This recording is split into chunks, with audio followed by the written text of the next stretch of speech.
Hey there, internet friends. Welcome to another episode of That Nerdy Site Show, a weekly podcast where the team members from That Nerdy Site get together to talk about our lives and all of the nerdy things we love about them.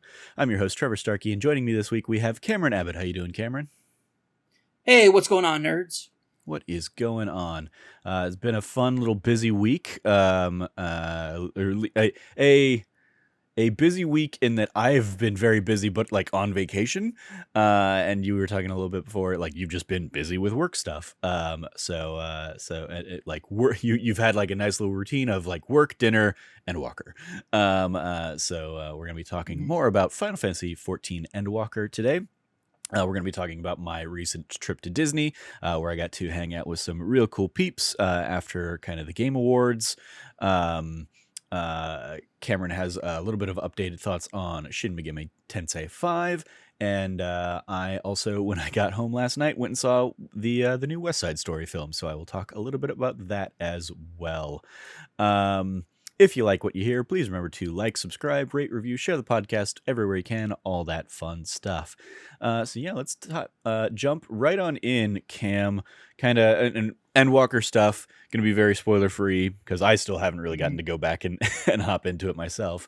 So tell me kind of where you're at with Endwalker these days, Cam. How have things been in the like, now that it's out to everybody and everybody can hop in and play it? How have queues been? Has it still been like a nightmare to get into this last week?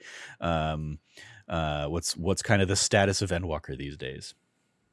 So the status as far as like queue times go, queue times are better than they were before. Sometimes the thing about it is there's more stability now. Okay. So there's less of like the 2002 error that boots you out and you have to log back in. Which was caused by, sorry, I have to move. Yeah. What? So that it says I'm. Yeah. Yeah. Sorry, I have to. I have to do this so it doesn't AFK. Yeah. Right. Yeah. Much like last week, Cameron will occasionally be distracted by keeping his character active in Final Fantasy XIV Endwalker. But yeah, we were in that preview or pre-release stuff. We were getting the 2002 era, which was effectively like there are just so many people trying to get into the server that it doesn't even have the like. It can't even say like this is what point in the queue you are, so it was just kind of giving that error, correct? Also, kind of.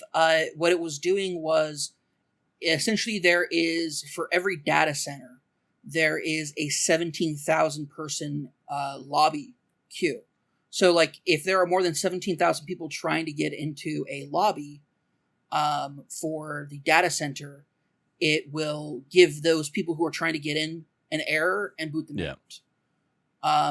Even to the point where sometimes the lobbies themselves will have to like boot everybody out so they can, because they've become too congested. And so like that's a problem with like we were already seeing prior to the release of Endwalker some slight congestion issues as far as like really, really low queue times. Like you might have a queue time of like, maybe 5 minutes, if that. And even then that was pretty rare. Versus on other servers, like everything was like really congested, and so we knew that was going to get worse. Yeah. But between the it was the pre-release. Most people who bought the game already pre-ordered it for like the bonuses or the collector's edition or something because it's such a. These expansions only come out every couple of years. Yeah. Oh yeah, my collector's edition showed up while I was out of town, so I have that here as well, which means I have that Azim pin that I promised you, a ways back. And I love that like now that I've played everything, I still have no idea what that pin actually means or is for. But it's there waiting for you. Awesome. I would say what it is for because it irks me that you don't recognize it, but at the same time, it's massive spoilers. So. Okay, that's fair enough. It's massive spoilers for Shadowbringers. I just don't remember what that. Yeah. I don't remember that being a symbol. It's just ping me. One of the crystals. Okay, yeah, you can ping me after the show about it. Yep. So like it's like I think a lot of people were like, oh, like me especially, I was like, oh man, it's going to be so much worse because everybody's going to get in now. Pretty much everybody was already in. The pre-release, it was not like a closed beta. It was just hey, it's a pre-release because like you guys if you pre-ordered it, we want to thank you for pre-ordering this expansion. So we're going to let you in like a week early. And then for people who like don't want that, that's fine. I think the biggest hurt that this did was for people who weren't at Endwalker yet. Yeah. Because like the expectations are, oh, it's a new launch. I want to get into the new content. There's going to be queue times. That's kind of expected. But it's sad for people who weren't there yet, who just want to continue on. Like some people are still in their ARR, a Rome Reborn series of the quest lines and whatnot, before even any of the expansions. And they have to kind of suffer through those queues as well. So for me, that actually is worse. Yeah. But there's really nothing that can be done because Yoshi P talked about it before launch, that they knew there were going to be some server issues because unfortunately the things that they were doing to prepare for Endwalker to solve these issues with server congestion we're kind of screwed over because happen. of the global pandemic and the shortages and stuff. Pandemic. They wanted to have a few other servers up online, especially in like the Asia Pacific wanted to have region, right? Not just servers, an entire new data center for the Asian Pacific region. Yeah. And even though that they had some and they even said they're like, this is not the fault of our collaborators who are building the data center for us in that location. It is 100% like we just like, and part of the reason why is of course the chip shortage. Yeah. The chip shortages, the graphics GPU shortages, all of that impacts it because those are necessary for servers. And so it's like not like it's been impacting everybody, but it's especially hurt Endwalker because it's not like they didn't have a plan. It's that the plan got screwed real bad. And so unfortunately there's nothing anybody can do except, try to get through this. They've come up with some like really creative ways of how to mirror areas as they went in, and normally when you log into your data center, it's an instance of that area. They've gone into some of these areas, like new areas, and created mirrors of each of those areas on the same server. And so that's helped out with congestion, like people getting booted from the game because they can't process how many the server can't process how many characters are in one place at one time. Mm-hmm. There's just a lot of like various issues that are you'd expect for like the launch of a brand new MMO in a lot of ways. But it's really starting to work itself out. Queue times are getting smaller by the day. Yeah. And then sometimes it's like, no, it doesn't get smaller. Like I tweeted out, I was like, for 30 minutes, I've been at the same place in queue. Like I'm really worried. Mm-hmm. And then right after I tweeted that, of course, it started going down. It's like, Yoshi P saw my tweet. He's like, Cameron, I got you, man. Don't worry about it. Yeah. That was that first night. I remember feeling bad because like I logged in on PS5 while like all of you guys were logging in on PC. And I ended up being like the first of us able to get in, and like it was a giant queue, but I didn't get tagged with any of those 2002 errors like you guys were getting. And so yeah, like that first night, I got to put in a couple hours while you guys were still like just stuck out there, and then like just work and stuff in general kind of kept me from the game for the next few days, to the point that like while you guys were out there talking about like 1,000 person, 6,000, 5,000 person queues or whatever, I was just like, all right, well, I'm hoping that it'll kind of wind down. So when I finally hopped in on like the Sunday night at like 11 o'clock or something like that, and got like a 47 person queue or something that was basically like kind of the back to normal times, I was like, all right, sweet. And then of course that would flare up again with the public release. And I'm sure like peak hours, I'm sure it's still crazy busy, but yeah, it's the kind of thing like that. And now that I'm back, it's basically like Halo Infinite and that are like the two games I still need to kind of like finish up here at the end of the year.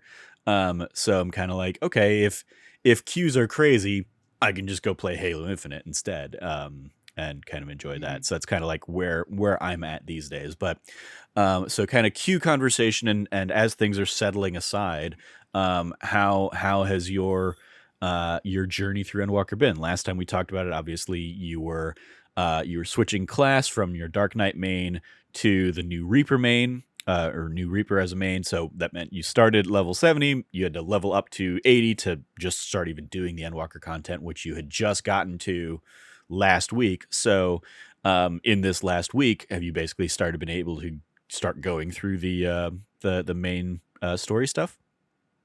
Yeah, I'm in the back third of the Okay. quests. And that's not like saying like, oh, there hasn't been much content. I have just been like, You've been doing I've a been ton, playing a yeah, lot. yeah. I mean, I've been playing a lot of Endwalker. not. I've not gone through and looked at like how many quests are out there with this one, but typically the expansions have like 100, somewhere in the ballpark of 100 new story quests, and then you start getting all the patch stuff too. So I imagine it's probably pretty comparable in size, somewhere like that. So It's 30% bigger than Shadowbringers, okay. like 30% longer than Shadowbringers, which was the longest one up until Endwalker. It's 30% bigger. I will say, like, I'm not getting into any spoilers. The story is not progressed in the way it progressed in the way that I thought it was, but it got there a lot sooner, and there's a lot more. There's a lot more. Like, everybody was kind of walking in being like, okay, we're going to get an expansion, and it's going to be like a lot of lead up to like this big climax thing, and the game's like, and Walker's like, no, like, we're here. The entire like this entire thing has just been like a massive climactic thing, and it's just been awesome. The new areas are phenomenal. Yeah. Each of them are super unique in such incredible ways. Like I can't get into it because of spoilers, but man, it is awesome. It is truly amazing. And I've just been blown away by every area, every dungeon, every like the trial that I've already done. Getting ready for like an upcoming trial, but it's just been the coolest stuff. And it has taken me on this journey that I did not expect of where it's been going. And I've just been pleasantly amazed the way that they have introduced things in like very small ways, to kind of like tilt your perception of things, not on its head, but like very much on its side at an angle, to like, so you're seeing it in everything in a way that you like, things you knew are still true and are still accurate, but there's more information given that gives it a, like, what you had was a very small window of knowledge, and now you're getting the full picture, and the full picture is beautiful, gorgeous, and amazing. I'm just enthralled and enraptured by it, to the point where like and it's been great playing as a Reaper main. As I was a bit worried that like I didn't have a lot of experience with DPS classes in Final Fantasy XIV, so I leveled up a couple of different DPS classes, and got used to kind of like that role, what you do in raids and stuff as a DPS. I have found I just am still in such amazement of how cool this class is. I will say, as somebody who's finished because as of last time we recorded, I was literally about to go do the last job quest for the Reaper. I will say, as far as, and this is staying spoiler free, I thought the Reaper quest line was going to be focused more on the void scent that you get as a Reaper. Almost nothing is directed towards that, and I'm actually pretty disappointed by that, because void scents aren't jokes. Like, they aren't supposed to be this thing that you just get. Like, they require packs, and void scent themselves are never your ally. Like, they might be bound by your pact, but they're never your ally. And so the lack of any kind of like interesting thing in regards to that is a bit was really disappointing. But other than that, the Reaper class has been absolutely phenomenal. It's amazing. I love it. One thing I really love is that they've been super creative with scythe design. The scythe sickle designs have been awesome. There's been maybe one that I wasn't too fond of, but outside of that, the rest of them have just been absolutely cool, phenomenal. To the point where like I have like a couple of favorites, and I just really, really love them. On the flip side of that, I would say, I'm really, really, really into where things have been going with the story. It's like the reveal that Xenos was a Reaper as well has been like, it's been cool now having like the same class as like my enemy. Mm-hmm. And that's been really cool because it's like during cutscenes where like we both have our weapons. That's been pretty rad. Yeah. I like that a lot. Yeah, it's just been cool. Like the new characters you meet are awesome. The characters that you already know and love are doing really awesome, cool things. There is, drama, tragedy, heartbreak, like it is everything you want out of the conclusion of the Ascian Hydaelyn Zodiac saga of that they've built it as. And it is doing that, but not in the way that you would expect, which is awesome. Mm-hmm. Yeah, I look forward to hopping back in because I progressed through probably like 10 or so quests, I think, in the couple sessions I've had with the game. Like I got to the new kind of hub world, and then I got like a couple areas past that in terms of like the quest you do. Like it was, I think it was, so like early on they do that thing where it's like, okay, we're going to send you down like 2 quest lines. And then things will kind of merge back. I think I've basically done like all of one of those quest lines, and I've started working on the other one, if I remember correctly. So were you doing the Old Charlayan or the Thravnir?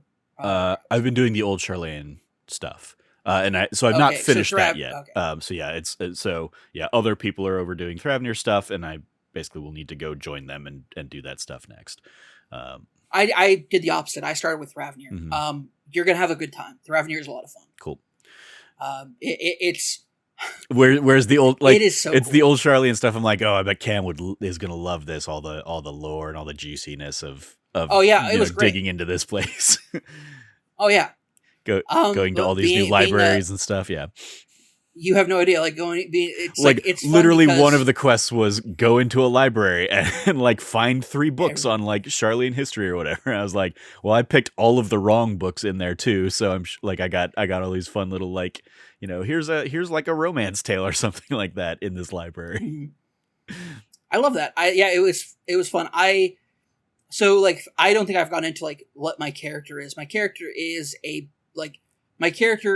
Highlander here, which means means that I am the tallest human being, race, like racial type character that you can be. And I'm max height. So my guy's like 6'4", 6'6". I played a warrior and then a Dark Knight and now a Reaper.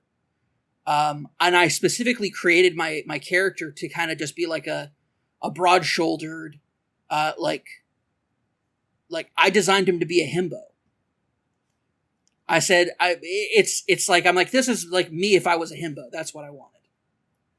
Oh no. All right. Well, you disconnected there. Yeah, I disconnected. Like, here's the thing about packet loss, and we were talking about this before we recorded. Packet loss with with our while recording. Sometimes like my audio gets real bad for Trevor, so Trevor has to go use the my Audacity audio. Mm-hmm. Turns out those same packet loss issues cause disconnect errors with Endwalker. So, yeah, it is what it is. There was a long gap on the video where like you're frozen and I was not hearing anything, and then like right when you came back in, I got like a couple sentences, and then I saw in the Discord monitor your Endwalker freeze and crash. So I was like, oh yeah, I just lost you completely for about 15 seconds there. So yep. And all so good. the server booted me. Hey, here's the thing. Now somebody else is in. There you go. Yeah, somebody else is getting to it. Did I wait 2 hours to try to get in? And only played for like 15 minutes before we had to podcast? Yeah. But you know what? It's okay. Oh, I'm sorry. I have the rest of the day. No, it's okay. I have the rest of the day and tonight to do it. So that's fine.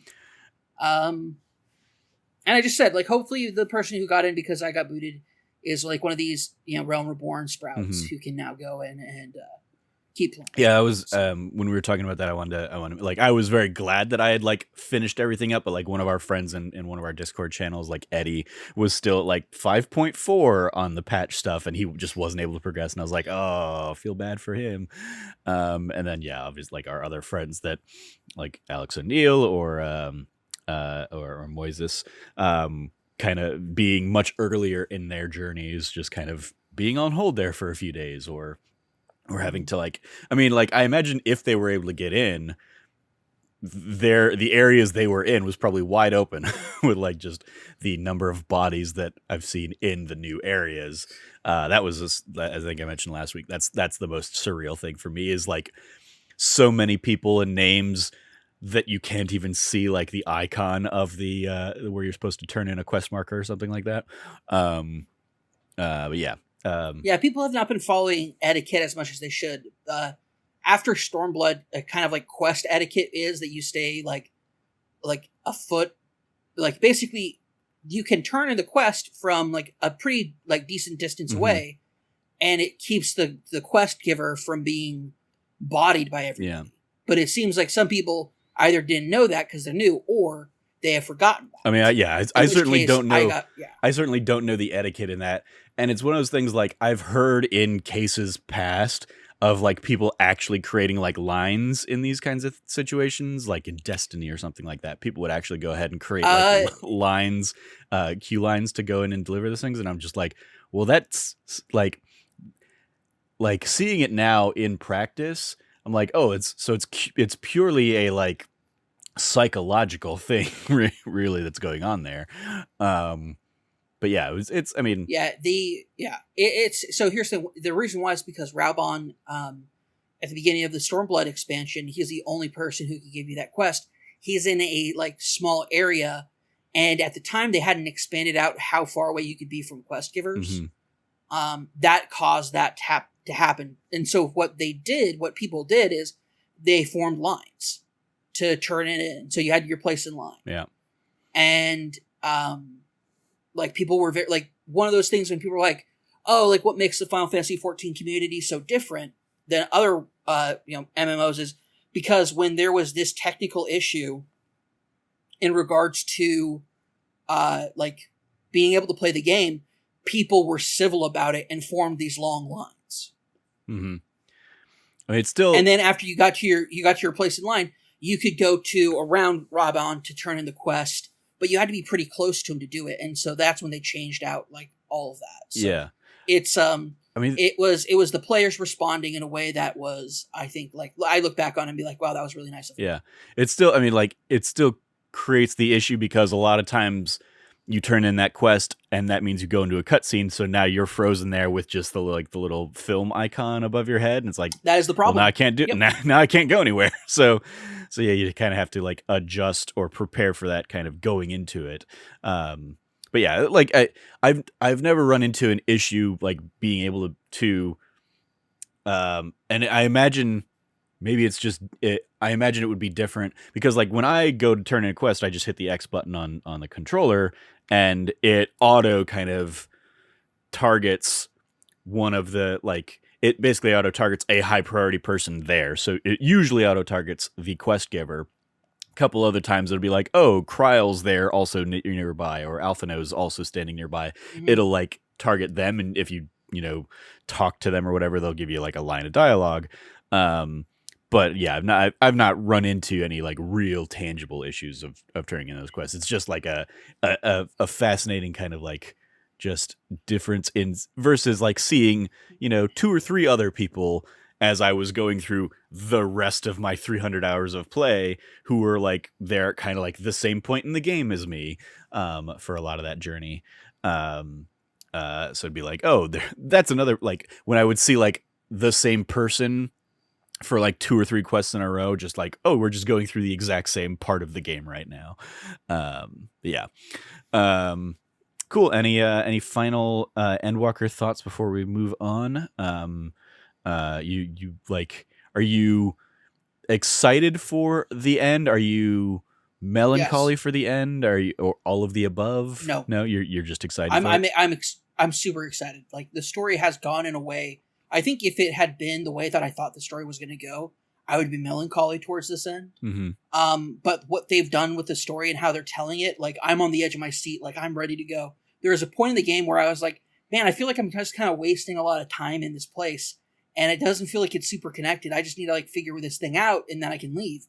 And it ends up actually being, like, answers a lot of questions in the story, and ends up becoming, like, probably one of the best parts of the expansion. Despite the fact that it starts off, like, really, really not that great. Like, it's kind of dumb. I don't really care for this, but what you end up learning in that quest series, in that area, is so important, not just for what's going forward in the game, in the expansion, but stuff that's already happened. And for it to be giving you, like, a deeper look into something that, like, man, they turned some stuff around for me that I was just, like, not expecting, in, like, really awesome big ways. And so I'm super happy with it. I can't wait to continue playing it. I can't wait to, conclude my story and reach the end. It's been great. So cannot wait for more. But in the meantime, I'm just gonna keep playing, and I'll, eventually I hope that when you finish it, we can have a sit down and, like, spoiler cast about it, because I have questions, man. Or not questions. I have things I want to talk about, and I have nobody to talk to because I'm farther in than anybody else. Yeah. Outside of, like, professionals who reviewed it for and, like, played through it for their job. Yeah. So I will work on getting caught up soon. Moving over to the reason I haven't been able to hop in. We'll talk a little bit about my Disney time. So basically, I had, like, a few days that were going to be, like, use or lose it work days, vacation days at my new job. So I decided to go ahead and take, like, kind of Wednesday through Saturday of this last week off, and I planned this a few months back, rather. Knowing it would be around the Game Awards of, like, and I could do kind of the thing I used to do back in, like, the PSX days of, like, I'll do a trip to Disneyland and, go to the Game Awards, or go to PSX or something like that. When it became clear that, like, that the Game Awards was, like, invite only, and I had not gotten an invite, I was like, okay, well, no worries there. I will just not spend the $120 Ubering back and forth from Anaheim to LA, and I'll just kind of stay over it at Disneyland. So I did that. So it was, like, a pretty chill, like, Wednesday, Thursday. Wednesday also happened to be the day that the new Disney Genie and, like, Genie Plus things went live, or rather attempted to go live, because they were, like, plagued with issues all day on Wednesday. What's the Genie Plus? It's the new Fast Pass, effectively. So fun story. I actually, while you were at Disneyland, I watched a, like, 2-hour the documentary Defunct Land essay. Yeah, Yes, I watched that. I watched that a few weeks ago. Yeah, really. Yeah, no, I watched that. So when I was like, man, I had no idea that they have been just, like, trying to innovate Fast Pass and failing spectacularly for years. I mean, this is definitely a fascinating next chapter in that story. So yeah, Disney Genie is a free service that's just kind of added to the app now, where you can basically, like, pick and choose the rides or the food or the entertainment you want to do, and it'll kind of go through and figure out, like, here's your optimal day if you want to try and do this based on, like, estimated wait times, and it'll be like, hey, if you want to eat at Alien Pizza Planet, go ahead and do your mobile order now, and set your pickup time for whatever. So it'll kind of give you, like, it'll do kind of what that Defunct Land kind of thing does, of, like, here's the optimal route day kind of thing.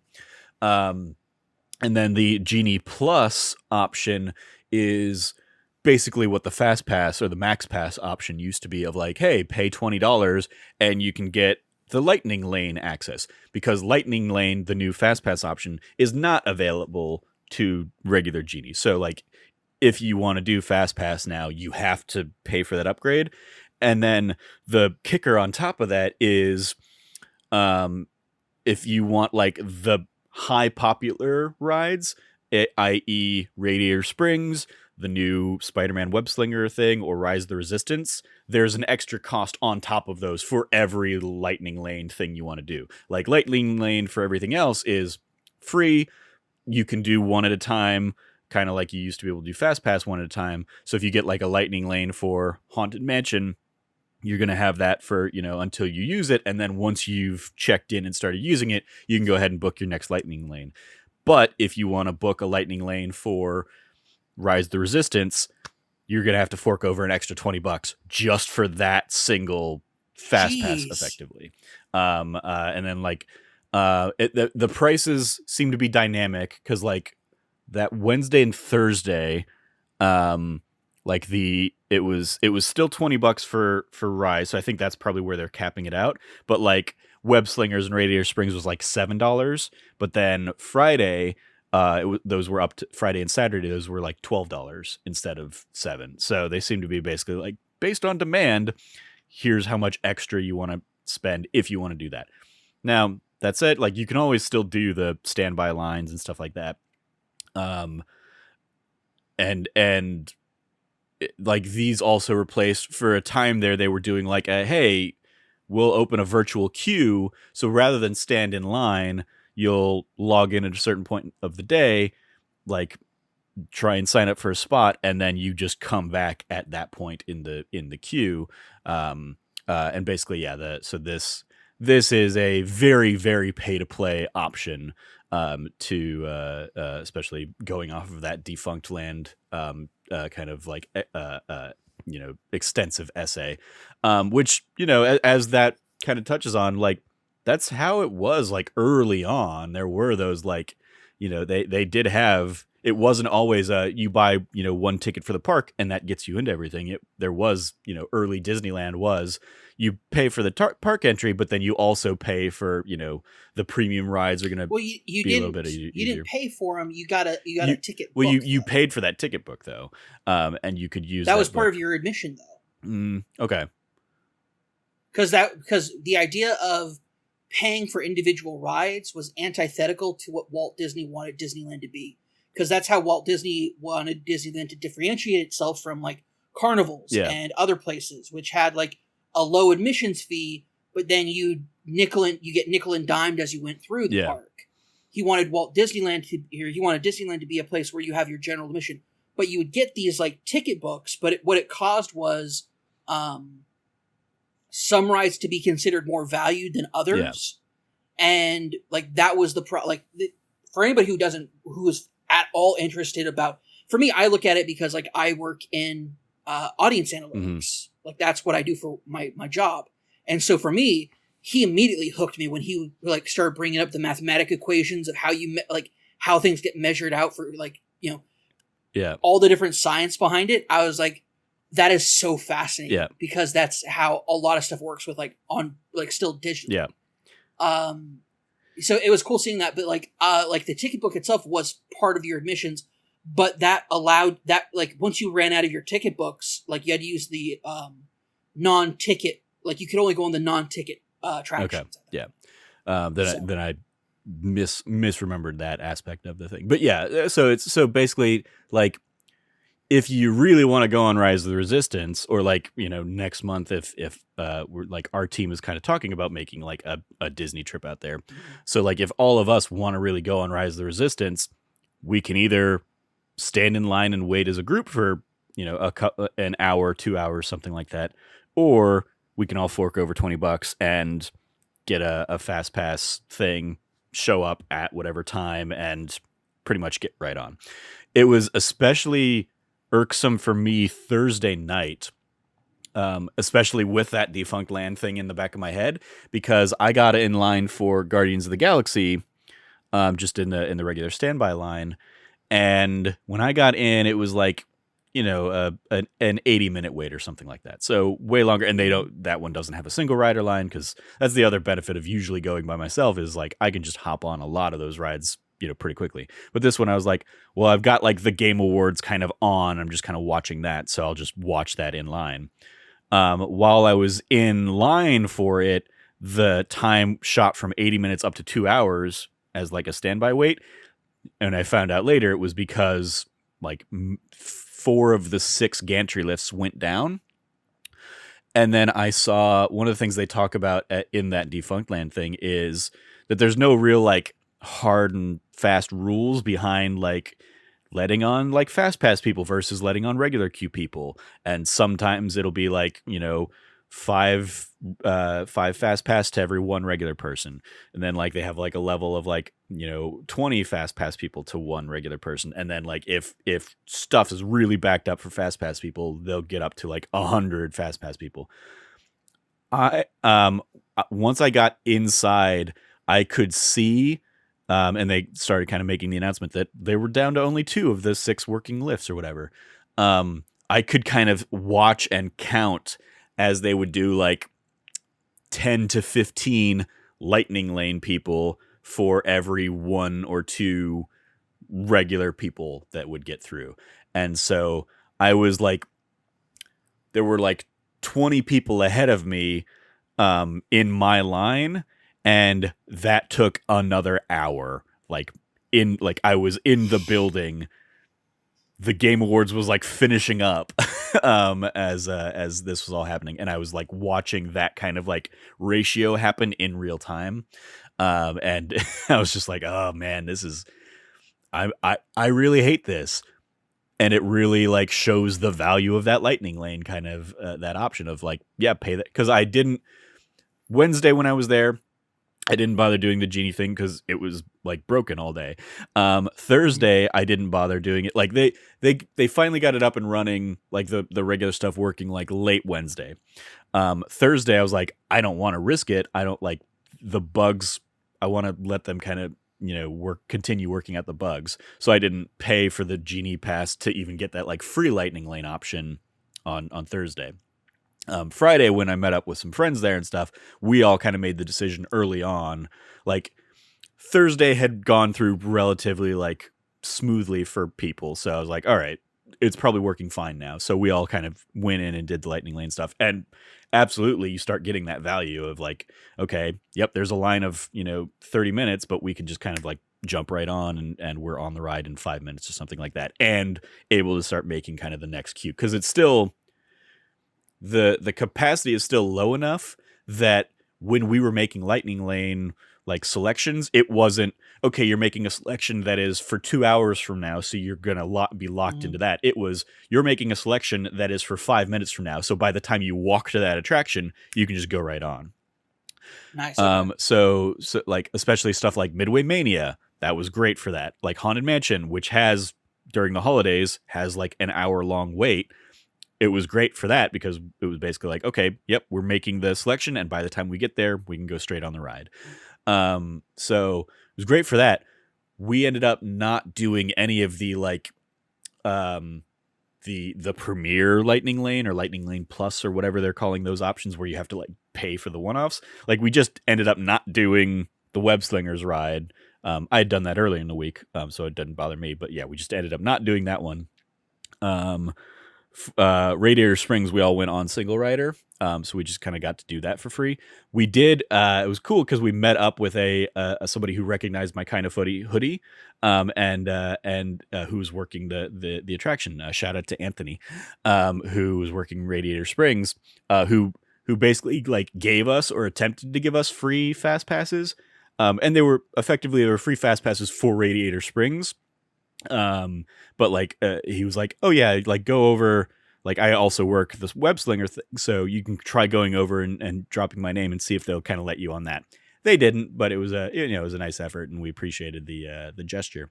And then Rise of the Resistance, we ended up because one of the people I ended up hanging out with that day with was Steve Saylor, aka Blind Gamer Steve, who had a disability access pass kind of thing, and he was able to use that effectively as like a Genie Plus pass with free access to go on stuff like Rise of the Resistance. So he was able to like bring on a group of people. So he was able to kind of get us all on Rise of the Resistance with him. Go Steve Saylor. Yeah. What an awesome dude. Steve being super awesome. Top tier human being, individual. Love that man so Indeed. Much. And so yeah, we got to like those of us that had already kind of done part of the day with our Genie Pass and stuff could book our own, Genie Pass stuff, or we could kind of like tag along with him and go on, all of us could kind of go on the rides together as a group and stuff. So, yeah, that was really the so yeah, that first chunk of Disneyland stuff was like here's the like Disneyland influencer kind of like spiel of like, here's what the Genie Plus, works like, and here's, how the new Lightning Lane stuff works out. And yeah, it's whatever. It's very much like, okay, they're definitely trying to like nickel and dime those elements out of you. If you do the Genie Pass thing, it's the Genie Plus rather. It's pretty much exactly what Max Pass was before it. Especially if you like doing the photos, or you like getting the photos off the rides. It's pretty much the exact same cost as the Photo Pass. So you're getting the photos and you're getting the Lightning Lane stuff on top of that. Also, that said, if you don't want to do the Genie Plus thing, but you just want to do like I just want to do $20 to do the Rise of the Resistance, you can do that. You don't have to like do the Genie and then on top of that if you don't want to. You can do those as basically one-off kind of things. But yeah, Friday in particular was the cool day where I just got to hang out with like friends for the first time in 2 years. Because as I was getting, like, I knew a few people that were going to be there at the park that day. I knew Steve was going to be there. I knew Cam Hawkins and Josh Silverman were going to be there.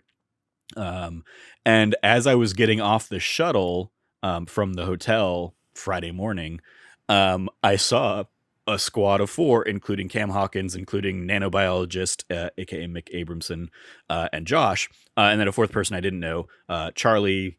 I don't remember Charlie's last name. Charlie used to work at DualShockers with Cam, another industry guy who was there at the Game Awards the night before. Really cool getting to meet him and hang out with him throughout the day. And so basically the 5 of us kind of rolled in.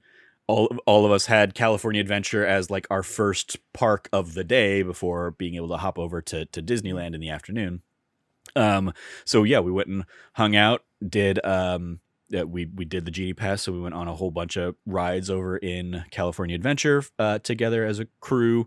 Or at some point, like Mick and I wanted to do Guardians, so we did like the Fast Pass for Guardians. And nobody else really wanted to do the free fall thing, so they went off and did other things. And then annoyingly, like Guardians kind of had more technical issues in there while we were in there, so like Mick and I just kind of like caught up and chatted while we waited in line. We were in the Fast Pass line, so like when the ride started going again, we were able to get through pretty quickly, but we were definitely in there longer than we'd anticipated. But yeah, they went and did some shopping. Cam Hawkins got a couple of like the super exclusive Kingdom Hearts stuff that you can find there at California Adventure. So that was very exciting for him. And then around 1 o'clock, when we could hop over to Disneyland, we hopped over to Disneyland, met up with Steve, who we saw just as he was going into to build his lightsaber. And Steve was there with a couple of his friends, Jasmine from Riot Games, a producer over at Riot, and Leslie, who works at AMD, and kind of works with like influencer partners on like building their PCs and stuff. Notably, she worked with Andrea Renee over at What's Good Games, and like they built Andrea's new PC, during the pandemic or something like that. And so kind of like our crew kind of became this crew of 8. So yeah, we saw Steve like right as he was going in to build his lightsaber. We were all super excited for him, and he came out and was like just, that goosebumpy feeling of having just built your lightsaber and done all this cool stuff. And then we kind of bounced around the park and did some stuff. We went over, grabbed lunch, did Space Mountain, I think, while we were over there, did Star Tours, bounced around. I think at some point we went and did Rise of the Resistance, kind of as a squad, and that was like Steve's first time doing it and Charlie's first time doing it. So it was like cool and exciting to just get to like watch their reactions to everything on that ride, as it will be when I get to like watch all your guys' reactions on that ride if we go in January. And so yeah, we bounced around, did like Haunted Mansion, and it was just kind of like hanging out and catching up with people for the first time. Like it was on Wednesday and Thursday, I was kind of going around the park doing my own thing at my own pace, just kind of like, okay, I've been around the park for a couple hours. I'm going to go back to a hotel and chill for a little bit, and then I'll come back in the evening or something like that. Like the energy of just being around friends, of doing all that stuff, like we were kind of all like lifting everybody up. And even me, who's like, on 2 days plus of sore feet at this point, I'm like, going all day, I'm fine, having no problems, kind of keeping up with everybody, having a good time, and just like catching up on, the conversations we haven't been able to have in person together for the last couple of years and stuff like that, and just like talking about the wildness of the last couple of years. So yeah, there's a lot of just really cool energy kind of in and around that. Mick and I were very much like and Cam Hawkins to a degree as well. Like we're the like Disney experts, so like we're kind of talking about like here's how to maximize this stuff. Mick kind of introduced me to a thing I didn't know about, but there's like a secret Chewy mode on the Smuggler's Run ride where like if you toggle the buttons in a certain way before you go on the ride, instead of Hondo kind of giving you instructions and stuff, it'll be Chewy. It's an Easter egg that you can kind of unlock, and you'll just be hearing Chewy's grunts and growls and stuff.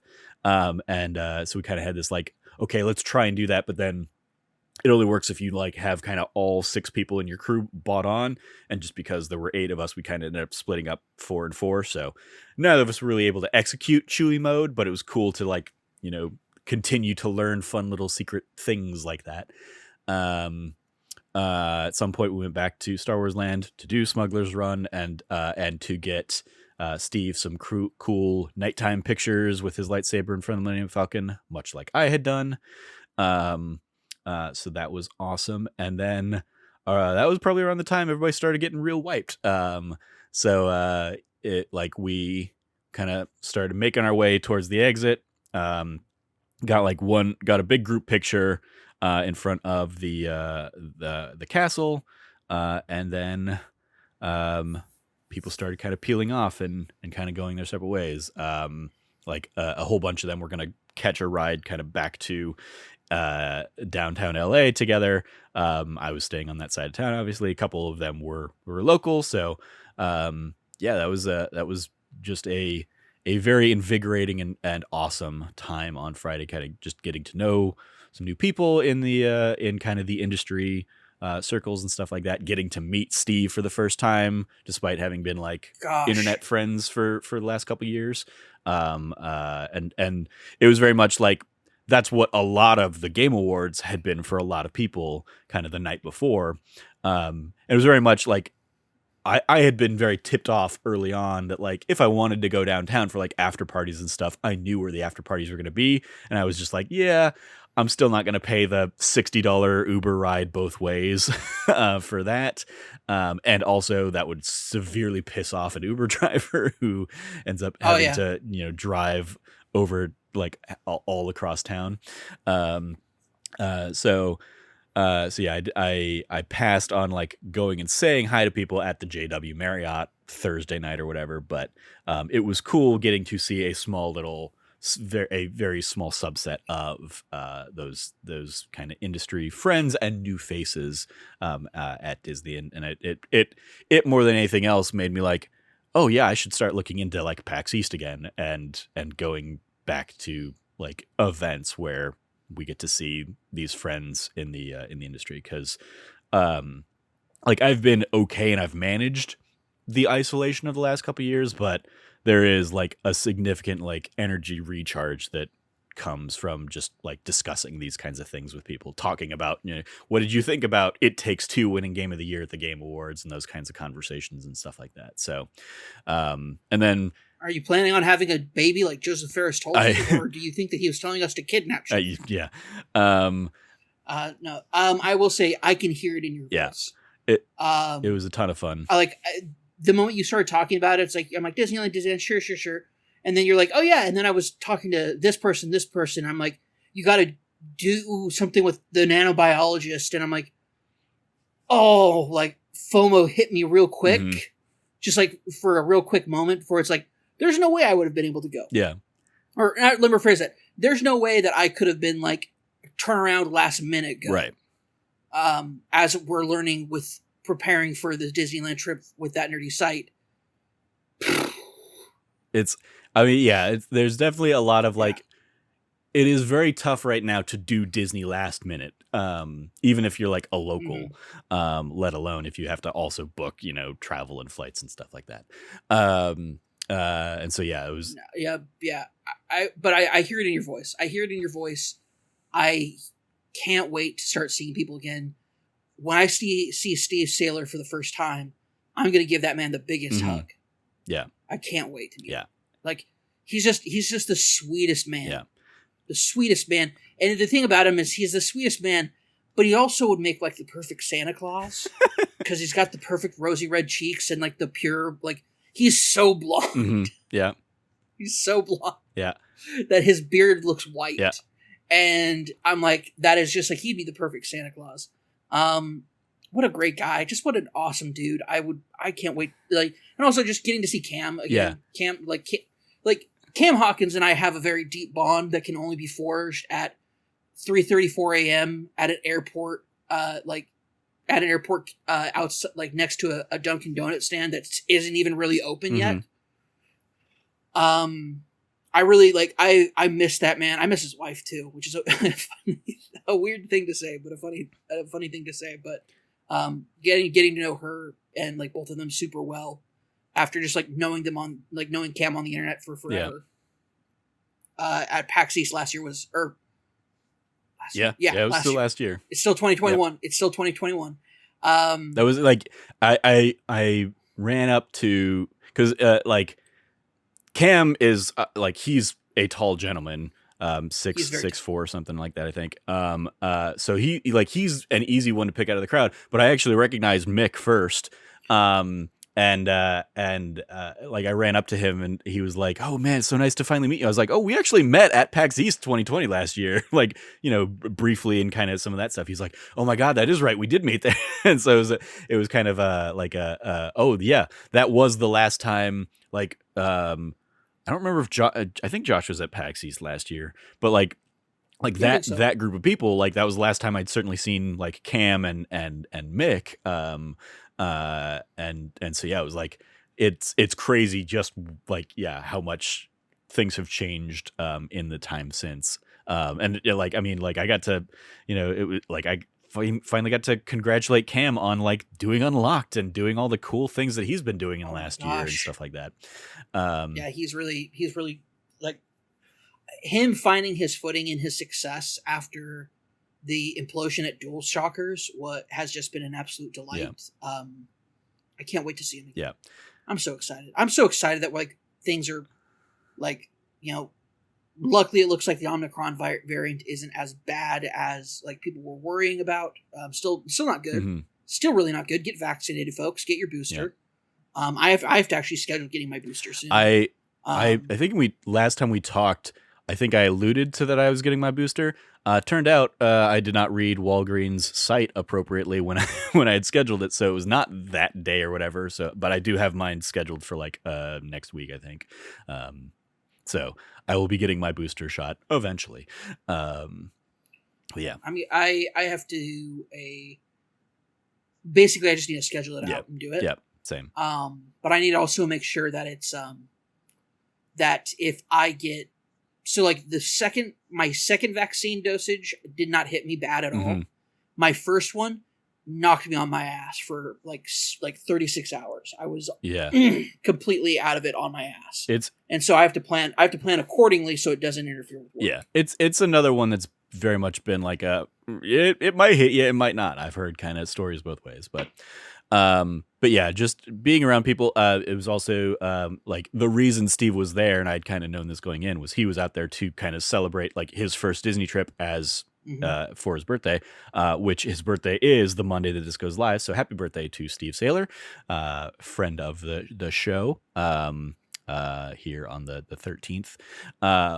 Because yeah, it was really cool getting to be there for a lot of his like first time experiencing a lot of this stuff, and just in general like celebrating the meteoric rise that he has had the last couple of years, as the accessibility conversation has really started kind of opening up in the industry.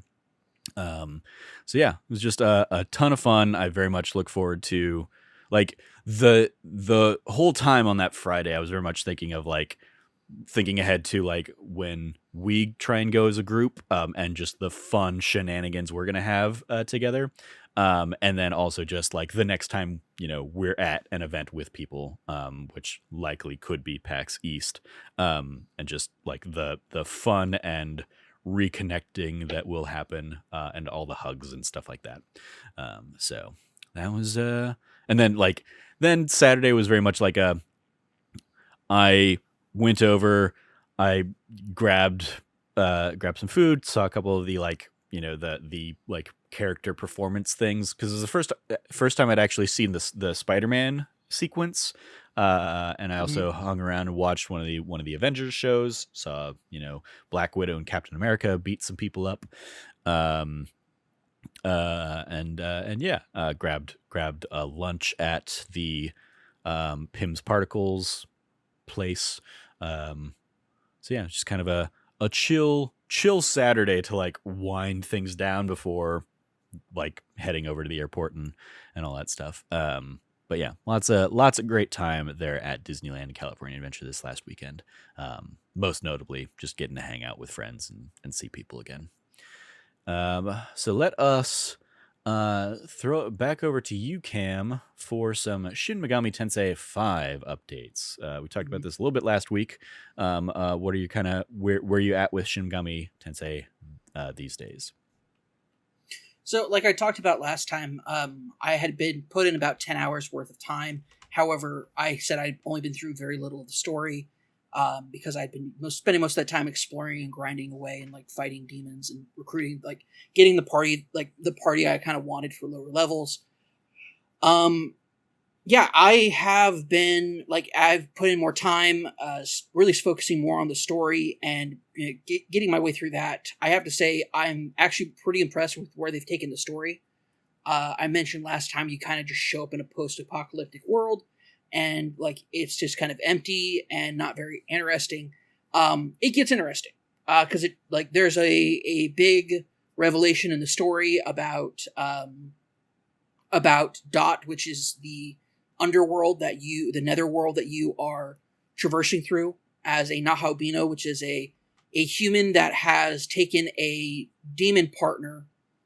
In this case, you take Aogami, who is actually an angel, like a lower tier angel servant, and that's what makes it, that's your partner. And then of course you have the classic SMT persona demons, creatures, monsters that you can recruit into your party, and it's just been a grand old time.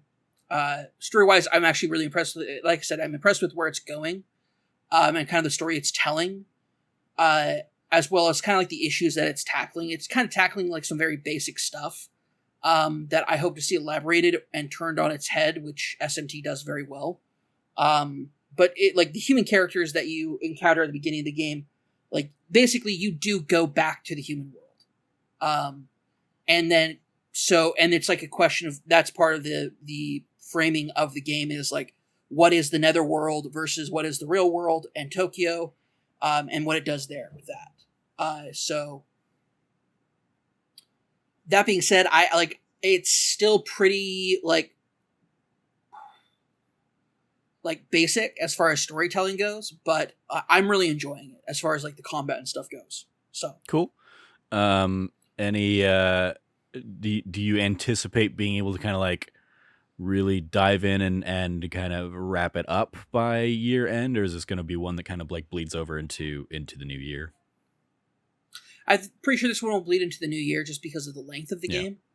Like I knew starting it up this late in the year was it is what it is. I mean, the game didn't come out that long ago, but like there is a depth of systems that I'm still going through, that it might make my top 10 of the year. I really have not put too much thought into like what is going to be in my top 10 yet. I still have to find out if it came in the mail this week. Hitman 3 came in, so I'm going to be playing through that a little in a little while.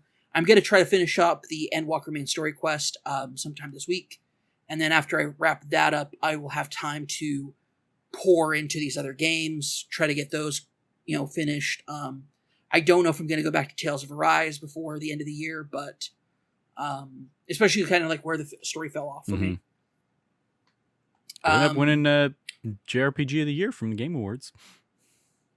Yeah, but also like what else was nominated? I mean, that's fair. Like JRPG, best JRPG of the year. This has not been like a big year for JRPG. I guess RPG of the Year because. Oh, was it RPG of the year? Because Cyberpunk was in there as well in that running. Yeah, that wasn't going to win. When people were voting for this, they weren't like Cyberpunk was not making it. Yeah. Let me see what else. Game Awards. I mean, I feel like Shin Megami Tensei might have been in the running there, or that might have come out too late. I don't know. I mean, it was definitely a lot of games that I was like, oh, like this is not a category for me this year, which is very weird, being like a traditionally like RPG heavy kind of guy. I think like Cyberpunk was the only one I had played of this year's, because like Monster Hunter Rise, I think is what I predicted would win. I was close with Rise at least being in the name. But best RPG, Cyberpunk 2077, Monster Hunter Rise, Scarlet Nexus, and Shin Megami Tensei V. Yeah. Those were all up there. Yeah, there you go. I think out of all those, like Tales of Arise is a really great game. I would not consider like Cyberpunk to be like one of the best RPGs, considering the fact that that game skews heavily more into action adventure than RPG. Yeah, and then like Scarlet Nexus was fun, but once again, that I would not consider Scarlet Nexus like Scarlet Nexus and Cyberpunk. I guess you can definitely call it an RPG, but Scarlet Nexus I would not have considered an RPG. I don't look at that and say that's an RPG. I mean, admittedly, like, and I may just be confusing the game, but like when I think of Scarlet Nexus, I think action adventure gameplay, but it's also like as somebody who didn't play that game at all, so. So yeah, it's very much like it's not a Souls type game; it's a Platinum type game. More than that, as far as like action adventure goes, so like combos, sick moves, big showy abilities. But like it has a progression tree, but that's about it. Like that's it, and it's like that's slim. I guess it's slim pickings for RPGs this year. It was, which is weird. It was a very action adventure heavy year, I think, in terms of what we got, or action platformer kind of stuff. Yeah. Well, I still look at it also as like, because what is an RPG versus what is an action adventure game has been blurred a lot over the last few years, and I think will continue to do so. Because I think like a great example is like The Witcher 3. Yeah. The Witcher 3 is an RPG, but it has so much action adventure elements to it. That's Cyberpunk's the same way. Like Cyberpunk is an RPG, but it does have like first person shooter ish things. So yeah, I think we've moved into where we have moved into an era where the type of game that a game is not determined by its systems anymore. Right. Yeah. I mean, because and I think those like you're pretty much like those Bethesda Skyrim or Fallout games are RPGs, but they're like first person hack and slash as well, or first person shooter in the case of Fallout and stuff like that. And I imagine Starfield will be the same kind of way. So, it's that was a disappointment. We didn't see anything from Starfield. It didn't. I mean, disappointment. Okay, didn't surprise me. I imagine we'll get a good deep dive of that, like at Xbox's E3 showcase next year, and that's probably where we'll see like the brunt of Starfield before it comes out next year. Because I mean, at this point, like, yeah, they could have shown something for it, but it's still 11 months away. So, what's also the point how great was Jeff Keighley after announcing like Blizzard would not, outside of its nominations, would not be like celebrated at all, and then comes out, makes that big speech about harassment's not allowed at all, and then wraps it up with a trailer of a new Star Wars game from Quantic Dream. There was a lot of mixed messaging in the Game Awards that I'm sure Logan and I will do a deep dive into this week on That News You Care About as we kind of wrap it up. And we'll, if you want to join in on that conversation, we can try and try and schedule that and work that out as well. Because I mean, like, I was like, good on Jeff for kind of like, pulling the 180 and kicking off the show by calling that stuff out. But then also the way the rest of that show is structured, that was the most developer friendly thing that happens on the show. If, the 4 or 5 other developers that get a chance to like thank people from their awards or whatever are like compared to like all of the ones that are just kind of like announced on the left-hand side of the screen and and here's the winner and nothing. We hear nothing from them. Like the thing I'm going to kind of talk about is that, and the like the feedback I would have for Jeff that I didn't want to bother like putting on a tweet while I was like trouncing around Disneyland is like the thing that's missing from the Game Awards is the people these days. Mm-hmm. And that's the people excited to showcase their new games for the first time, or the people that were celebrating the developers. Like they're just, it is such a corporate feeling showcase now that just feels bereft of humanity. And I think that's one of the things I would personally like to see. Like he kind of he does this thing every year where he tells stories about like, meeting a developer for the first time and their dream is to, show their game on the Game Awards and now that dream's coming true or whatever. It's like, okay, but show us that person instead of you telling us about this person. Or like, let that person introduce their game instead of you telling this anecdote about that person's game. Like, that, like the guy who got to announce Alan Wake 2, mm-hmm. The sequel to Alan Sam Wake, Lake, that was awesome. Yeah, that was awesome. We like, and I think a big part of the problem is like, not a big part of the problem. I think the problem is Jeff had like during the pandemic, and this was leaning into going this way in the last couple of years before the pandemic as well. Like I would say the 2019 Game Awards, 2019 or 2018? 2019 Game Awards was a good example of it really trending in the wrong direction that this was a culmination of. Because that was the year all of a sudden where like these awards aren't being announced. Mm-hmm. This did not feel like an award show. This felt like a showcase. World premiere. Yeah. Yeah. I want to see who, like, the enjoyment of an award show is the drama of like, oh, who could win this category? An example of that is who won Best Game. Nobody put money on It Takes Two. Nobody put money on it, especially when it didn't win Best Game Direction. Everybody's like, oh, I guess all it gets is Best Family Game. And then it comes out swinging with like getting the Best Game of the Year. And it's like, you know what? I know so many people, you and Logan especially, the time that you guys put into It Takes Two, and It Takes Two being a real redemption story for a studio that really got hammered hard and raked over the coals for A Way Out.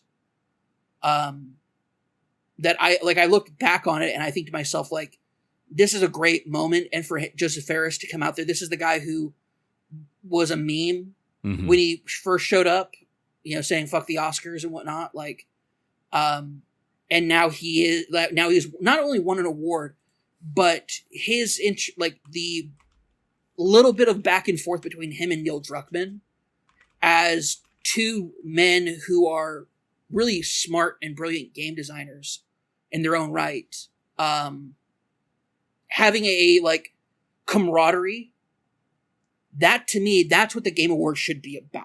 Mm-hmm. And it goes back to, and people were sharing the speech, but Greg Miller's speech when he won Trending Gamer. Yeah. I mean, that making the rounds was another thing that kind of reinforced that, like Greg's speech, I definitely didn't like time it, but I imagine Greg's speech probably would have accounted for the same amount of time that most of the awards had most of the recipients had combined to Yeah. speak at the awards that night.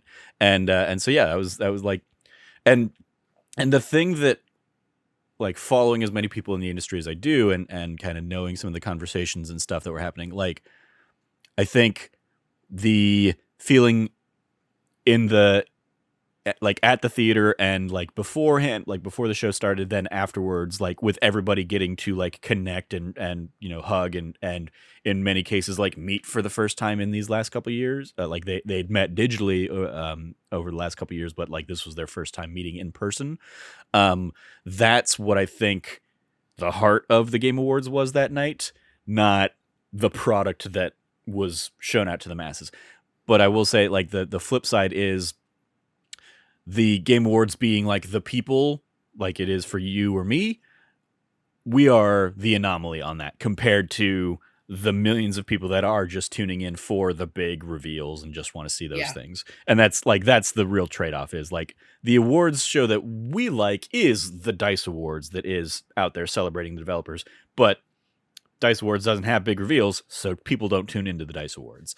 It is like we are the niche audience for that kind of award show, whereas the analog I've seen kind of make the rounds a lot is the Game Awards is a Grammys kind of spectacle. It is let's get celebrity involvement, let's show new things instead of like the concert kind of elements, or let's also have kind of the concert elements of the Game Awards, but it's much more about that to bring in the very casual audience than it is to like celebrate all the people who made these games.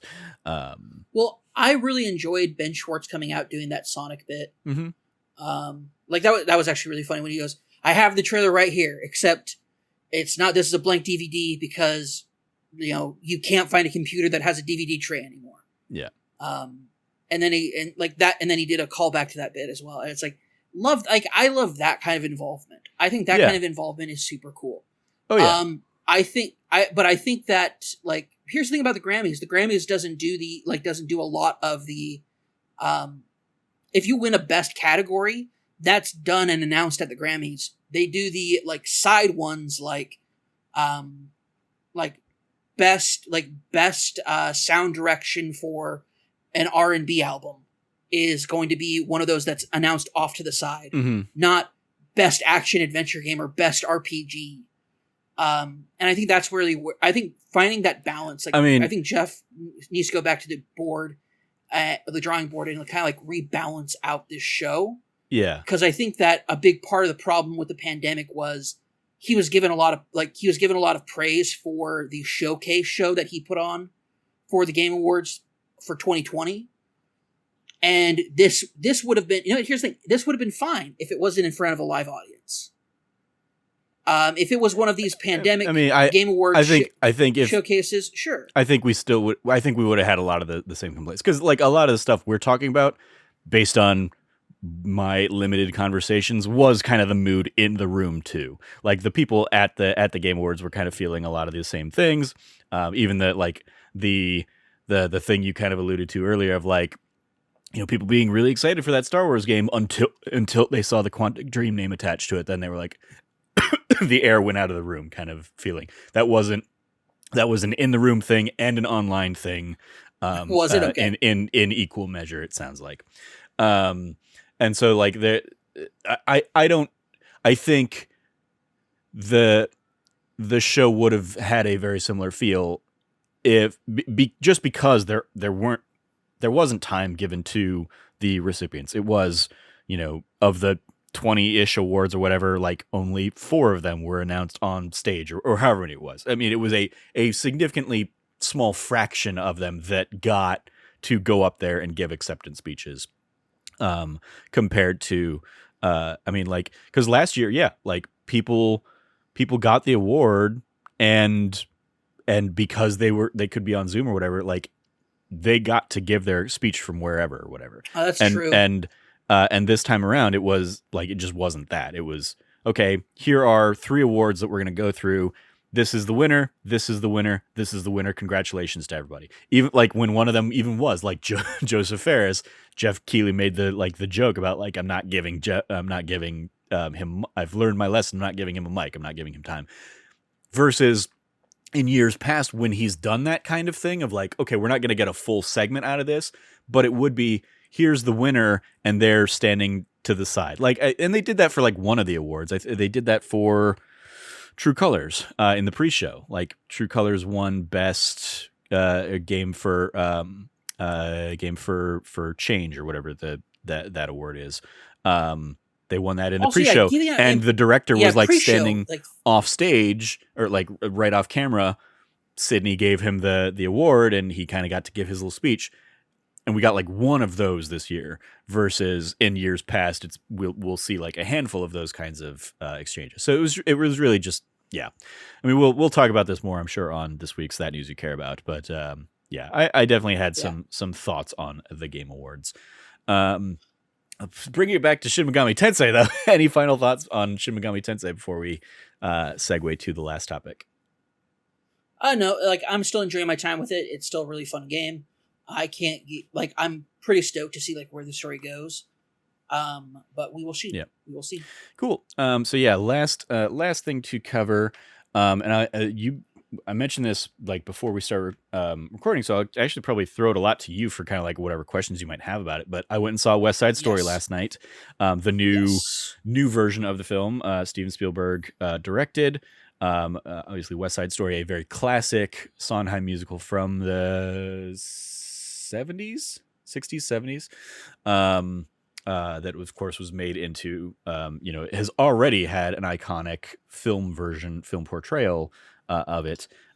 So going into it, I was very much like, or for the last couple years, I've very much been like, why is this being made? What is Spielberg going to bring to this? And then seeing like the trailers, I was like, okay, it looks like he's shooting this as if like he's trying to like draw on the iconography of the original film and the original Broadway, productions and stuff like that. So what new elements is he bringing to this?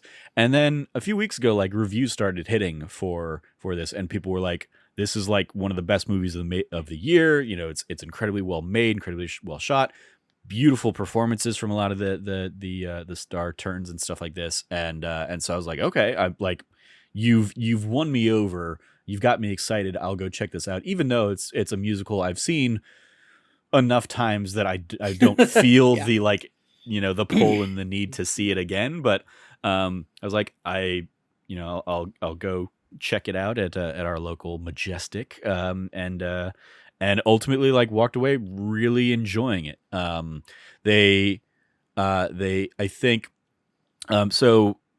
The West Side Story itself, kind of the musical, had like a revival a few years back that tried to they brought in some like additional consultants and kind of tweak some story and tweak the book a little bit, including with some like support from Lin-Manuel Miranda to try and do a better job of balancing the story between the Jets and the Sharks.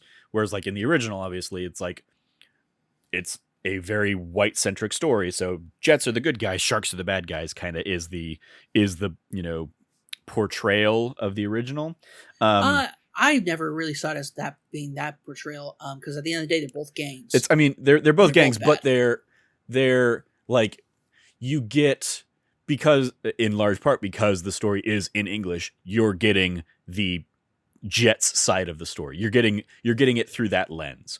Whereas the recent Broadway revival, as well as this, do a much better job of like balancing. And one of the stories, for example, that came out that I will highlight here is there is a lot of Spanish spoken in the film, and it is not subtitled. It is like, regardless of if you know and can understand what's being said, you still can understand like the sentiment of what's being said, and they throw in enough. Like they're like, Anita is in there kind of constantly saying like, we need to practice our English, so English please. So like they will reinforce really key beats and stuff in English, but it is like there is enough of the story told in Spanish that like it helps reinforce that like, you know, this is as much Bernardo's story and Maria's story and Anita's story in speaking Spanish speaking kind of you know, about Puerto Rico in that sense, as it is Riff and Tony and the Jets kind of telling their story. It's still, I mean, obviously it's still an English natured story, so it's still, the scales are still tipped in that favor, but the movie does a much better job of trying to balance those scales and make the dynamic between Bernardo and Anita and Bernardo and Maria as important, as impactful as Tony and Riff or something like that. Well, it's interesting because my interpretation growing up with West Side Story was very much, I always felt much more emotionally impacted by the shark story, like the shark's tail, like shark's tail, with the sharks, like what they were dealing with, because, you know, something I love about the original is like they don't pull punches, like they're like, you know, it is just like their side of the story is an immigrant's tale. Mm-hmm. And it's about how much do we assimilate versus how much we keep our traditions, our origins.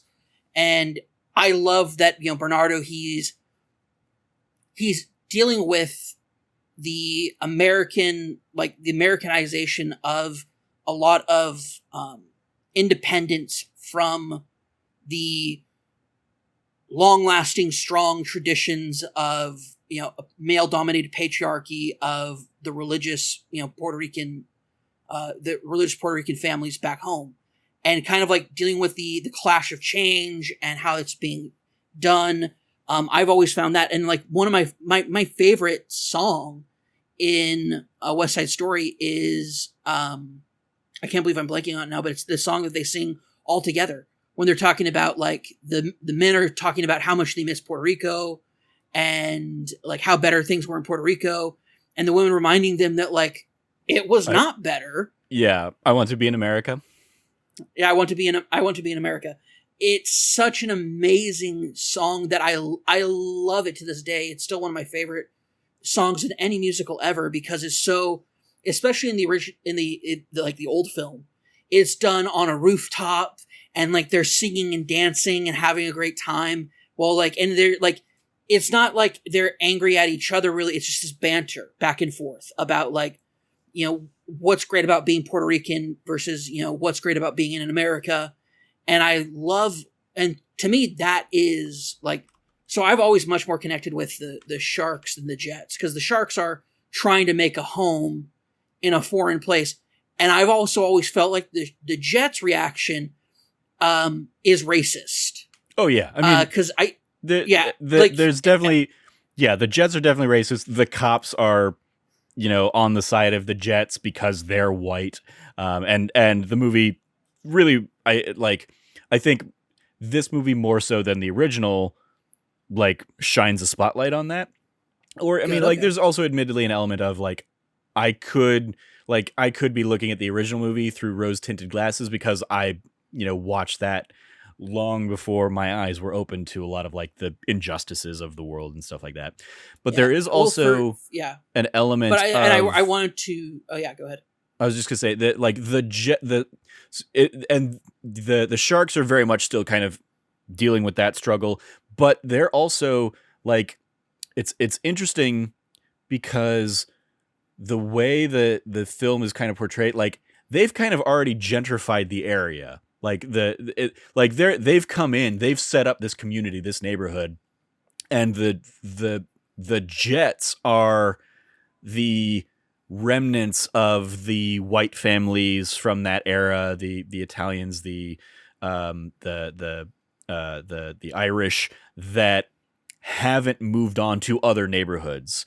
So like it's a weird, almost like reverse of like the typical gentrification story we kind of would expect. Well, now. that was that was a big thing in the original. In the dialogue that they would talk about, they talked about how they hang out at the pizza place that Tony works at, and they talk about how this place used to be filled with Italian restaurants.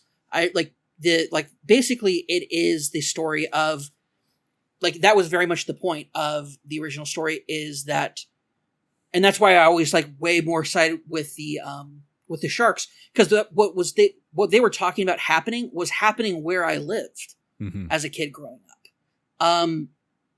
Like where I lived growing up was, I lived in Central Mesa, Arizona, which through the late 80s and throughout the 90s, Central Mesa became like where I went to school. The businesses around where I went to school as a kid were all in Spanish. Like their signs are in Spanish. Everything's in Spanish. Going to school, like most of my classmates were either they were white or Mexican. And so like it was totally normal for them to like I'd see them like when they're getting dropped off from school, they're speaking Spanish to their parents because their parents don't speak English. Like that was, and like having to have like a translator of some sort for parent teacher conferences if the teacher didn't speak Spanish. Like I grew up with that being the norm. And so when I saw a bunch of these, a bunch of these white guys saying like, can't believe they're moving in here and doing that, my first thought was like, that's not cool, because like these people are trying to make a life in this country. And it's like, I'm not saying I was like a woke kid, because I've gone on record before saying I was a neoconservative Republican youth. But for me, I saw the plight of the sharks very much echoed in the plight of my friends and neighbors of that happening. And it's interesting because I have that as a reference to that. And like, that's kind of like why I take away, like, yeah, the sharks were just trying to like live their lives. And you have these punk sharks or punk jets who are trying to make their lives hard. And like, because they're, and this is where I come back to, they're angry and upset that they were left behind in the change. Yeah. And here's like, that's a very real problem.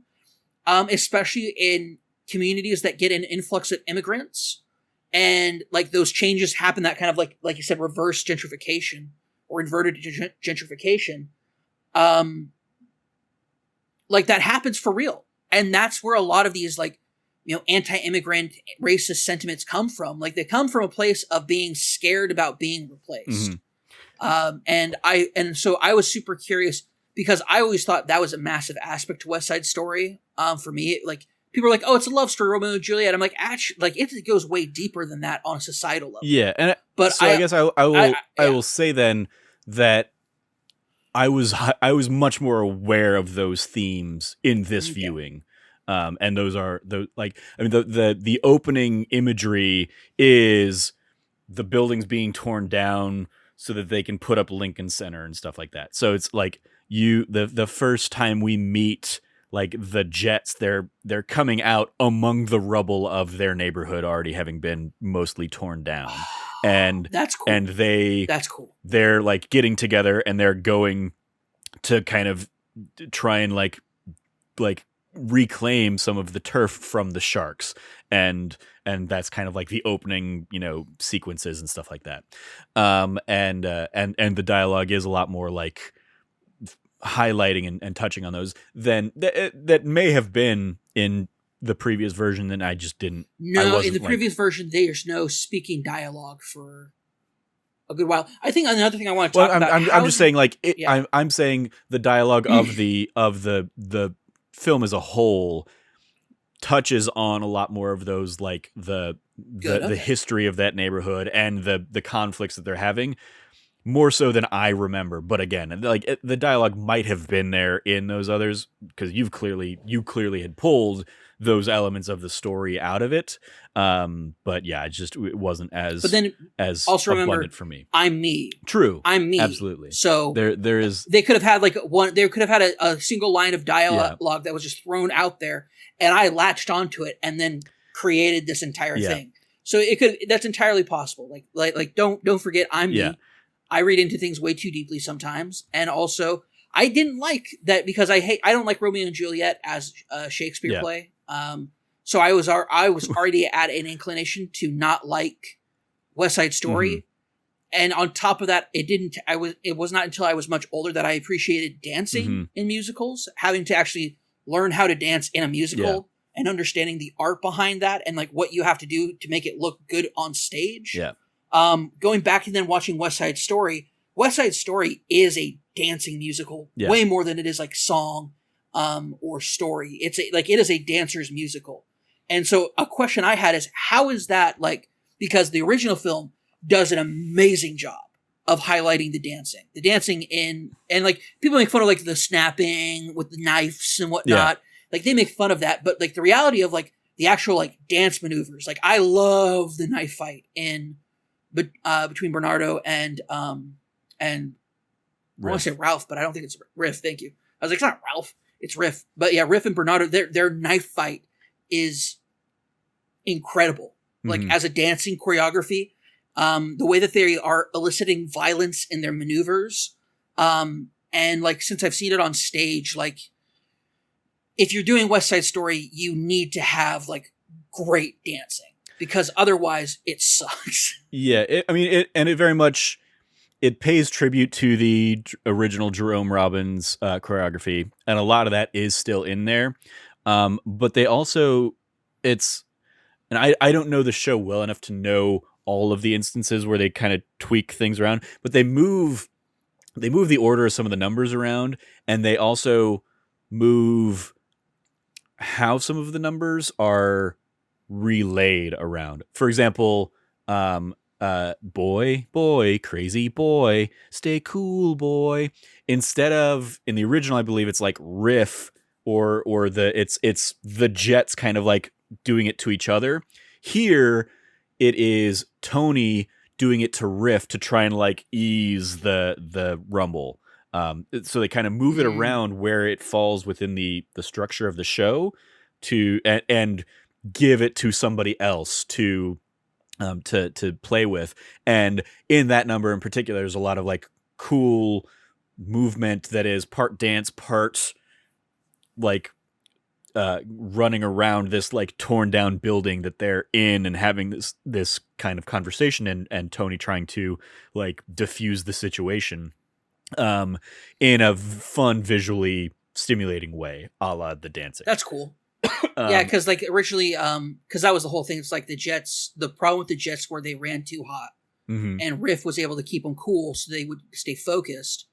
And here, Riff is the hot one, and Tony's trying to kind of talk him down. That's so cool. Yeah. Okay, cool. So there's elements like that. The dancing kind of across the board, going back to I Want to Live in America, it still has a lot of the same energy of the rooftop version, but now it's kind of spread out through the neighborhood. Fun. Okay. And cool. so they're dancing on the streets, and there's the whole kind of Puerto Rican communities out there with them instead of like confined on the rooftop, which is big showcase. But it's more grandiose because of the space that they're able to kind of like do that. I was really curious because I know Spielberg does, like, when Spielberg does small spaces, it's meant to add drama and suspense and like that nervous energy building up in a small area. So I didn't know how he was going to tackle something much more like energetic and like that big level of energy that you need for that number. And hearing that he does it, spreads it throughout the neighborhood, I think that's a good transition. That's a good call. Yeah. That's cool. The dancing in the like the gymnasium is also another great sequence where you get to kind of see both like the white culture versus the Puerto Rican culture, kind of both showcased very like aggressively towards one another, but also like in a much more playful manner than you're going to get to see throughout like a lot of the rest of the film, obviously. The other big kind of change that I'll highlight here is that the Doc character of the original, who is effectively like the priest character of Romeo and Juliet, is replaced here by Violetta, played by Chita Rivera, her role is the Doc character, but she is basically the widow of Doc, and so the history kind of implied there. She was Puerto Rican, he was white, they made it work and were happy and built a life together, and he's kind of passed on. So like they are evidence to Tony and Maria, that it can work, that there can be this, but not everybody is happy with her. Not like people kind of like look up their nose at her or whatnot, depending on kind of where they fall within this conflict. But it adds an extra element of like Tony and Maria are not an isolated case in this community, trying to kind of like find ways to make those relationships across identities work. And so I think that adds an extra layer of things to the movie. It adds a whole other level late in the movie, because there's an iconic scene between Doc and Anita, in the original show, that here is Violetta and Anita. So that's Chita Rivera playing the Violetta character, talking to Ariana DuBois, who is phenomenal as Anita, probably the standout of the film for me. Anita should always be the best character. You should always walk away saying, that Anita was amazing. Yeah. She has to be. She is such a crux of the film. And so it's basically like her almost like traveling back through time to kind of like have this scene with herself almost. Because of course Chita Rivera iconically played Anita in the original film. So yeah, sorry, not Cheetah, Rita Moreno. My apologies. Okay, I was about to say, I was like, I don't recall like the actors for the original or this. So you could tell me, Jason Bourne was one of them, and I believe. No, that's my apologies. Yeah, Rita Moreno. Cheetah Rivera is on my mind because she was just in. She had a cameo in Tick Tick Boom recently. But yes, Rita Moreno played original Anita in the original West Side Story film, and is here all these years later playing the Doc role opposite of Anita in that scene. And it's like heartbreaking with extra layers of like meta-ness to it, that like, as much as we would love to see that times have changed in the last 60 years, so many things are still the same. Like the elements of the immigrant story and the white outrage towards change and stuff, like especially given the Trump era and stuff like that, like those resonated so much more for me this time around than they had in the past, where in the past I probably did look at it much more as like a love story between Tony and Maria. Okay. And focusing on the Romeo and Juliet-ness of the story. Whereas, yeah, this time around, the story was much more about this neighborhood and what's going on in this neighborhood and what's going on within this community. And so that's what I would say. Like, I think Spielberg does a great job of highlighting that, of tackling that, while still including a lot of like the joyous elements of it. Like the Officer Krupke number is still a ton of fun, when the Jets kind of go and do their like little kind of stuff around that. There's still like there's a lovely ironic melancholy that I don't think is in the original, where because I think they move it around in the original film, but Maria singing the I Feel Pretty number right after the Rumble, unaware of what has happened, adds this extra layer of like, oh, your life is about to get so sad, I'm so sorry for you, kind of elements.